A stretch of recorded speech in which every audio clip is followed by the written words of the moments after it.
You set boundaries, you broke the poverty seal, you reclaimed your frequency, and now everything is trying to knock you down. Welcome back. If you've been following this series, you know that Episode 1 taught us awareness through the hedgehog. Episode 2 taught us about consequences when boundaries fail through the overflowing toilet.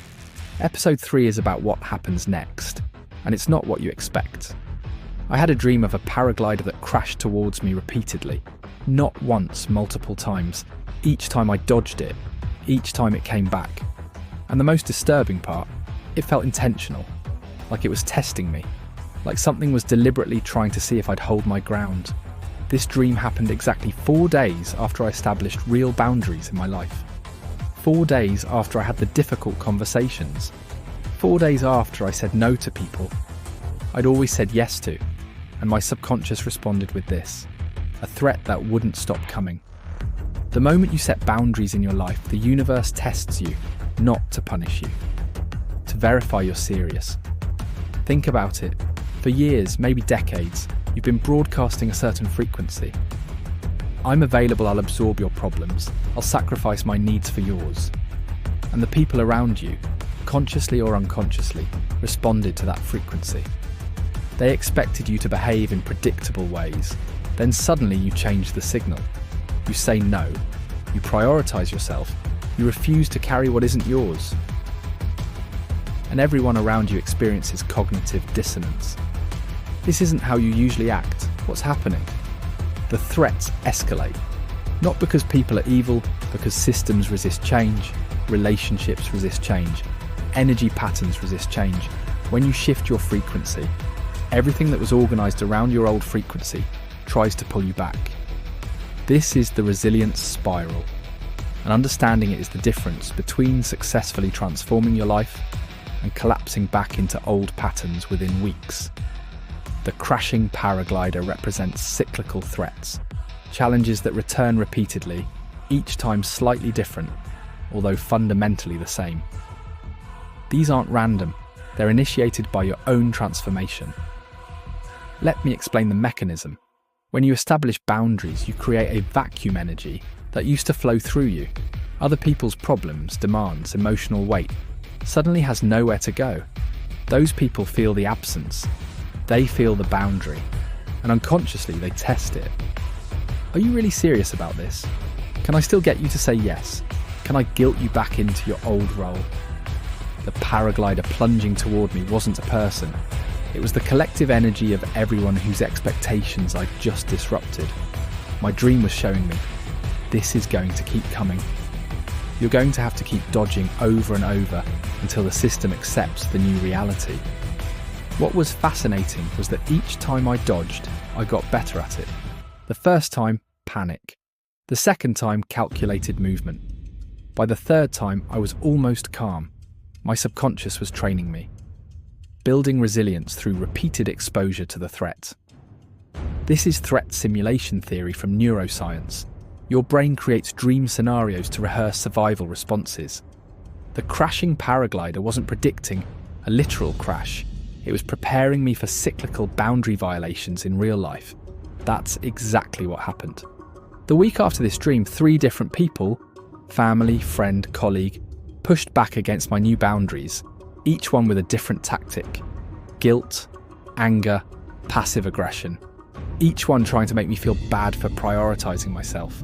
But I was ready because I'd already dodged the paraglider in my dreams. This is the hidden gift of cyclical threat dreams. They're not warnings that you're in danger, they're confirmations that you're evolving. Evolution always triggers resistance. The resilience spiral works like this. You make a change, threats escalate. You hold your ground. The threats adapt and return. You hold again. Each cycle builds your capacity. Each wave of resistance makes you stronger, until eventually, the system stops testing you, because it recognizes the new frequency is permanent. Most people quit during the first or second wave. They set a boundary, face the backlash and think, this isn't worth it. It's easier to just go back to how things were. And they do.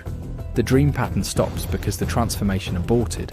If you hold through 3 full cycles, 3 major tests, something shifts. The paraglider stops coming. The threats stop escalating. The new boundary becomes accepted reality. This isn't just psychology, this is energetic law.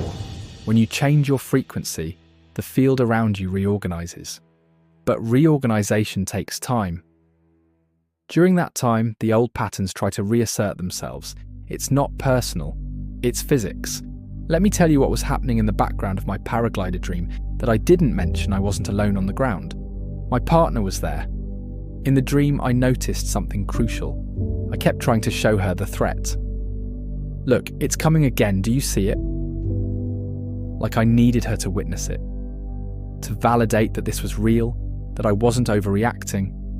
This reveals another layer. When you set boundaries and face backlash, part of you questions yourself. Am I being too harsh? Am I overreacting? Maybe I should just go back to being accommodating.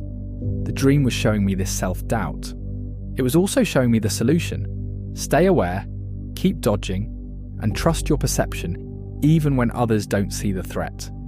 Because here's the thing about cyclical threats. They're often invisible to people who aren't experiencing them. Your partner, your friend, your family might not understand why you're suddenly so defensive. Nobody's attacking you. Why are you acting like this? However you feel it, you sense the energy coming at you, and that's enough. Trust your hedgehog awareness. Trust your toilet warning. Now, trust your paraglider instincts. The resilience spiral is ultimately about developing unshakable self-trust. Each time you successfully navigate a threat cycle, you prove to yourself that you can handle it, and that self-trust becomes your greatest asset in maintaining long-term transformation. By the end of my dream, the paraglider did crash, but it didn't hit me. It landed somewhere off to the side, neutralized, no longer a threat. My subconscious was telling me, if you keep dodging, eventually the threat exhausts itself and disappears. That's exactly what happened in real life. After 3 major boundary tests, 3 people pushing back in 3 different ways, everyone stopped pushing. They accepted the new normal. Some relationships adjusted, some ended. The ones that mattered became stronger. This is what episode 3 is teaching you. Transformation is not a single event. It's a spiral. You set the boundary. The threat escalates. You hold. The threat adapts. You hold again. Each cycle makes you more resilient until the system stabilizes at your new frequency. The hedgehog taught you to see. The toilet taught you why boundaries matter. The paraglider is teaching you how to survive the backlash. In the next episode, episode 4, the giant hornet, we're going into territory most people never reach, because surviving the backlash is one thing. Recognizing hidden dangers before they surface is another, and that's where real mastery begins. Before we get there, I need you to understand something about the paraglider. It never actually wanted to hit me. It wanted to see if I'd flinch, if I'd run, if I'd abandon my new position out of fear. When I didn't, when I kept dodging with increasing calm, the threat lost its power. So here's your homework before episode 4. Identify the cyclical threats in your life right now. What keeps coming back? What pattern keeps testing you? Instead of seeing it as a failure or a setback, recognize it for what it is. Your resilience spiral in action. You're not being punished. You're being forged. In episode 4, I'm going to show you something that most people miss entirely. A giant hornet the size of my fist, hiding in the corner of the ceiling. This is about the threats you don't even know are there. The dangers lurking in your intimate relationships, your partnerships, the places you thought were safe. If the paraglider was about surviving external tests, the hornet is about recognizing internal threats before they strike. See you in 24 hours. This one changes everything.